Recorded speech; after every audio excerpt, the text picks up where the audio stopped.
अस्सलाम वालेकुम dear students.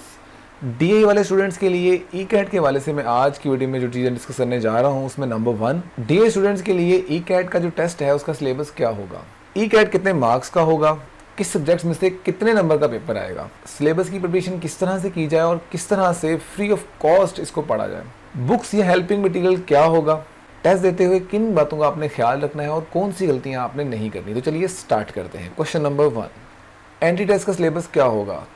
Entry test FSc pre engineering की पार्ट 1 और पार्ट 2 की बुक्स फिजिक्स, केमिस्ट्री, मैथ्स और इंग्लिश के कॉन्सेप्ट्स को फॉलो करके बनाया जाता है। यानी अगर आपने ई कैट की तैयारी करनी है तो आपको इन बुक्स को फॉलो करना पड़ेगा, इन बुक्स की आपको प्रिपरेशन करनी पड़ेगी।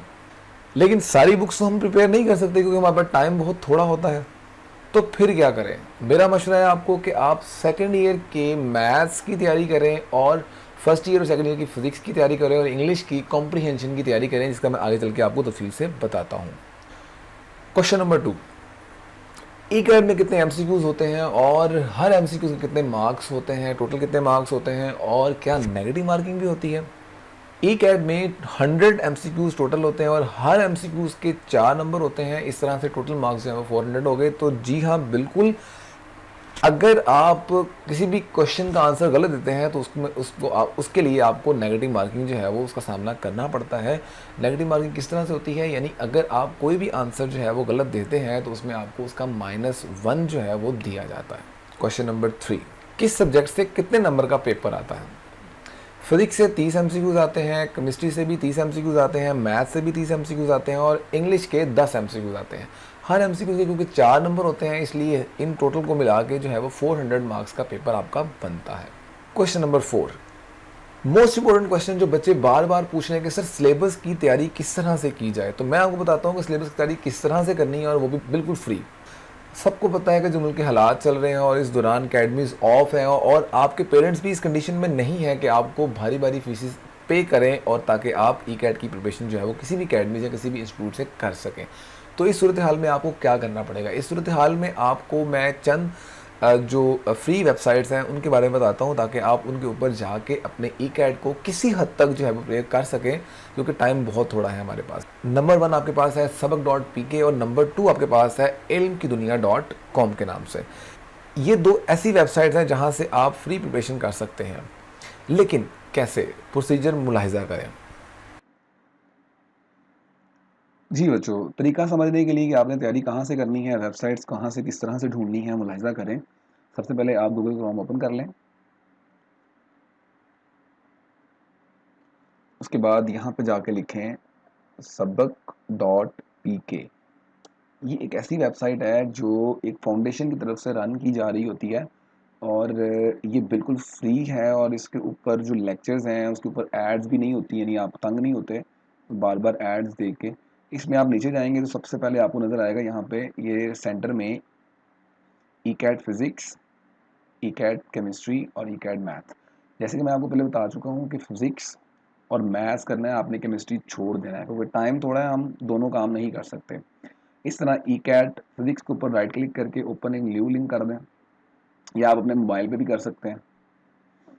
अब यहाँ पे आपको नज़र आ रहा है कि इस सारे चैप्टर जो हैं वो 21 चैप्टर जो हैं ये एफएससी पार्ट 1 पार्ट 2 के टोटल यहाँ पे आ चुके हैं। आपने कौन से करने हैं, मैं आपको अपनी रहनुमा अपनी ओपिनियन देता हूँ कि आप कौन कौन से करें जो आसान रहेंगे। चैप्टर 1 करें, चैप्टर 2 करें, चैप्टर 3 मोशन एंड फोर्स करें, chapter number 4 work and energy करें, चैप्टर नंबर 5 सर्कुलर मोशन करें, चैप्टर नंबर 6 फ्लूइड डायनामिक्स करें और उसके बाद वेव्स को पढ़ लें। उसके बाद नीचे आ जाएँ हीट एंड थर्मोडायनामिक्स, क्योंकि ये ऑलमोस्ट मैकेनिकल वालों ने पढ़ी होती है, ऑटो वालों ने पढ़ी होती है। हाँ, मतलब जो इलेक्ट्रिकल वाले हैं, सिविल वाले हैं, उन्होंने नहीं पढ़ी होती। तो वो अच्छा, उसके बाद नेक्स्ट करंट एंड इलेक्ट्रिसिटी। अब जो इलेक्ट्रिकल वाले होंगे वो कोशिश करेंगे जो इलेक्ट्रिकल वाले सब्जेक्ट्स चैप्टर्स हैं उनको वो अच्छी तरह से कर लें। इस तरह के ये है, ये है, ये है, ये है, ताकि ना, क्योंकि उन्होंने पढ़ा होता है पहले ये, तो इसलिए करना जो है वो आसान रहेगा। ये चैप्टर जो मैंने आपको मेंशन किए हैं इनको कर लें। सारे आप नहीं कर सकते, इसलिए पहले आप इनको कर लें। अगर कर चुके हैं कर लें और साथ साथ नोट्स टेकिंग करें। जैसे जैसे आप लेक्चर को सुने साथ साथ नोट्स टेकिंग ज़रूर करें। मैं आपको एग्जांपल के तौर पे जो है वो खोल के दिखा देता हूँ। इंट्रोडक्शन टू फिजिक्स, इसमें देखें चैप्टर 1 के अंदर टॉपिक 1 इंट्रोडक्शन टू फिजिक्स, इसे क्लिक करेंगे तो यहाँ पर लेक्चर जो है वो ओपन हो जाएगा और उसके बाद इसको चला देंगे। स्टूडेंट्स आज हम बात करेंगे कि एक इंसान फिजिक्स तक सफर किस तरह से तय करता है। इसको इकट्ठा किया, बहुत अच्छी तरह स्फीयर से है, इसमें समझाया था हुआ है, जो कुछ आप इसे कॉल्ड गौर से मैच बेटा आपने सुनना है हैं, और जो ख़ास तौर पे जब आप लॉजिकल सुन रहे साइंसेज हो ये लिविंग लेक्चर्स, थिंग्स को हम तो जनरली यही एक अज्यूम टर्म के करेंगे अंदर आप लिखें तो क्लासरूम में क्या बैठे हुए हैं कराएंगे, और सामने व्हाइट बायोलॉजिकल बोर्ड साइंसेज। की जगह पे ब्लैक अब बोर्ड फिर है अगर आप और देखें आपको टीचर कुछ बायोलॉजिकल समझा रहा है स्पेलिंग और देखें, आप जो साथ वाले काम जो बायोलॉजिकल आप कर रहे हैं, साइंसेज, ठीक मोबाइल है। यूज़ इसी कर रहे तरह हैं, से इधर-उधर चीज़ें जो हैं सारी अगर आप ऑफ कर देखें दें, तो नेक्स्ट ताकि इससे आप गौर से जो सुन सकें फिजिकल अगर आपने साइंसेज है तैयारी करनी है वो तो। अगर नहीं 18 करनी ये तो फिर 19th मसले वाली सेंचुरी बात ही कोई में नहीं, अगर फिर आप जो बात मर्ज़ी करते हैं तो करते ये रहें। फर्दर इसकी अच्छा जी, उसके बाद हमारे पास नेक्स्ट आ गया ईकैड मैथ्स, इसे ओपन करेंगे। ईकैड मैथ्स में मैं आपको बता दूं कि कौन-कौन से चैप्टर आपने करने हैं। सबसे पहले ये number system, function, set function and groups, उसके बाद मैट्रिसेस एंड डिटर्मिनेंट्स ये आपने पढ़ा होता है, क्वाड्रेटिक इक्वेशन ये आपने पढ़ी होती है, पार्शियल फ्रैक्शन आपने पढ़ा होता है, सीक्वेंस एंड सीरीज आपने पढ़ी होती है। इस तरह ये चैप्टर आपने परम्यूटेशन, कॉम्बिनेशन, प्रोबेबिलिटी नहीं करना। उसके बाद जिन्होंने अगर फॉर एग्जांपल जिन्होंने डिप्लोमा में ये चैप्टर पढ़ा होगा, अगर आसान लगे तो वो कर लें, लेकिन मोस्टली क्योंकि मैकेनिकल, ऑटो, जो आरएससी है और इसके अलावा जो और एक दो आर्किटेक्चर है उनके अंदर ये चैप्टर नहीं होता, इसलिए मैं रिकमेंड नहीं कर रहा ये। उसके बाद आप नीचे आ जाएँ तो फंडामेंटल ऑफ ट्रिग्नोमेट्री ये चैप्टर कर लें। उसके बाद ये सारा छोड़ दें और नीचे आके फंक्शनल लिमिट्स, डिफरेंशिएशन और इंटीग्रेशन, बस जितना मैं बता रहा हूँ आप कम से कम उतना भी कर लेते हैं तो आप समझ लेंगे आप हाफ एमसीक्यूज जो हैं वो अटेम्प्ट कर सकेंगे अगर आप इन्हें गौर से सुन लेते हैं तो। अब ये फिजिक्स भी हो गया, मैथ्स भी हो गया, केमिस्ट्री अगर देखना चाहें तो आप देख सकते हैं, आपकी मर्ज़ी है, लेकिन मैं रिकमेंड करूँगा कि आप केमिस्ट्री की तरफ ना जाएँ। उसके बाद अब इंग्लिश कहाँ से करनी है? देखिए यहाँ पे इंग्लिश नहीं है ईकैट की, तो इंग्लिश कहाँ से करनी है? आप न्यू टैब ओपन करें और यहाँ पे यूट्यूब ओपन करें, यूट्यूब पे जाएँ और यहाँ पे जाके आप लिखें reading comprehension by dear sir. ये बंदे ने इंडियन है लेकिन बड़ा अच्छा समझाया हुआ है, इसलिए मैं रिकमेंड कर रहा हूँ आपको ये आप इसमें जो पहली वीडियो आई है वो देख लें, सबके वीडियो यही आएगी क्योंकि इसके व्यूज़ ज़्यादा हैं। पहली वीडियो ये देख लें, उसके बाद दूसरी वीडियो ये देख लें और अगर आप थोड़ा सा पाकिस्तानी देखना चाहते हैं तो यूट्यूब ओपन करें और यहाँ पे लिखें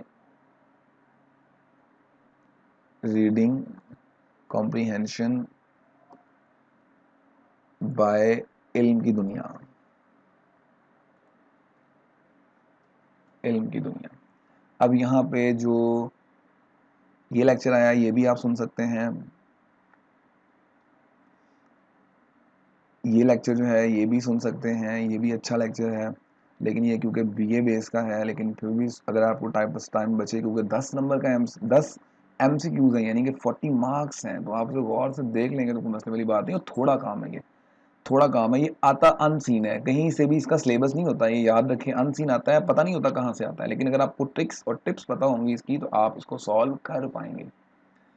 इस तरह से ये भी लेक्चर जो है वो ठीक है, आपकी मर्ज़ी है, आप जिसको मर्ज़ी देख लेना। मल्टीपल लेक्चर्स को भी आप देख सकते हैं, कोशिश करें कम से कम देखें ताकि आप पजल ना हो। ये था सारा तरीका कैसे आपने जो लेक्चर्स हैं वेबसाइट से कैसे देखने हैं, आपने कैसे पढ़ने हैं, ये तरीका मैं सारा बता चुका हूँ आपको। आप बेटा गौर से अगर समझ लेंगे इसे तो यकीन करें, मैं आपको गारंटी से कहता हूँ कि आप किसी भी अच्छी अकेडमी में जो पढ़ने जाते हैं तो उसके बराबर ये आपको फ़ायदा दे सकते हैं। अभी फ़िलहाल क्योंकि अकेडमी हमारी ऑफ है, वरना हम ईकैट का सेशन रखते होते हैं, लेकिन मैं आपके पास ये सेशन ये तरीका जो है वो लेके आया हूँ बिला गर्ज़, ये भी ज़हन में रखते हुए कि हमारा इससे नुकसान नहीं है, कोई फ़ायदा हो सकता है, लेकिन फिर भी हम मेरी जो टॉप प्रायोरिटी होती है वो ये होती है कि आप सारे मेरे जो स्टूडेंट्स हैं उनका सबसे पहले फ़ायदा हो। वो कहते हैं कर भला सो भला अंत फलेरा भला। तो ये है आपके पास सारे लेक्चर्स। तो चलिए अब बाकी का स्टार्ट करते हैं, बाकी क्वेश्चन जो है वो स्टार्ट करते हैं। अक्सर बच्चे सवाल पूछ रहे हैं सर बुक्स कौन सी फॉलो करें, तो आपने बुक्स जो है बेटा एफएससी पार्ट 1 और पार्ट 2 की, एफएससी प्री इंजीनियरिंग की पार्ट 1 और पार्ट 2 की बुक्स ही फॉलो करनी है, फिजिक्स, केमिस्ट्री, मैथ्स और इंग्लिश की, ये काफ़ी होती हैं, कोई भी इसके अलावा आपको बुक परचेज़ करने की ज़रूरत नहीं है। हाँ, साथ आपको ई कैट के जो पास पेपर्स हैं वो ज़रूर देखने चाहिए, जिसका लिंक मैं डिस्क्रिप्शन में डाल रहा हूँ नीचे, वहाँ से आप उसे डाउनलोड कर सकते हैं, जो कि पास पेपर्स हैं मुकम्मल। क्वेश्चन नंबर 6, कौन सी बुक्स पे ज़्यादा ध्यान दिया जाए ताकि आपको कम वक्त में जो है वो तैयारी करके मुनासिब से नंबर मिल जाए? ये बहुत ही इंपॉर्टेंट क्वेश्चन है, इसको ज़रा गौर से सुनिएगा, क्योंकि डीए वाले स्टूडेंट्स के लिए टाइम बहुत थोड़ा होता है ई कैट की प्रिपरेशन करने के लिए। इसलिए मैं आपको स्ट्रांगली रिकमेंड करूँगा कि आप सारी बुक्स, सारा सिलेबस कवर करने की तरफ बिल्कुल ना जाएँ। आपको जो मैं चीज़ें बता रहा हूँ सिर्फ वो करें। First of all second year की मैथ्स को प्रिपेयर करें, क्योंकि सेकंड ईयर का मैथ जो है वो आसान होता है। अगर आपको लगता है कि आप फर्स्ट ईयर का मैथ जो है वो कर सकते हैं, वो आपको आसान लगता है, तो आप वो कर लें। लेकिन कोई से दोनों में से कोई आपने एक मैथ की बुक जो है वो प्रिपेयर करनी है, सारा नहीं करना, क्योंकि टाइम थोड़ा होता है हमारे पास। उसके बाद आपने केमिस्ट्री की बुक बिल्कुल छोड़ देनी है। फिजिक्स का आपने पार्ट 1 पार्ट 2 दोनों ही देखना है, दोनों ही लेक्चर सुनने हैं, जो आपको मैंने अभी वेबसाइट बताई है, वहाँ से आपको मैं तरीका भी समझा के आया हूँ।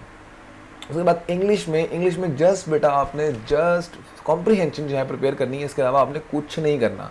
अगर सब कुछ करने के चक्करों में निकलेंगे तो आप कुछ भी नहीं कर पाएंगे। थोड़ी बहुत प्रिपरेशन आप कर सकते हैं, वो भी नहीं कर पाएंगे। क्वेश्चन नंबर 7, टेस्ट देते हुए किन बातों का ख्याल रखना चाहिए और कौन सी मिस्टेक्स हैं जिसको आप पेपर में कर सकते हैं, उससे आपको बचना चाहिए?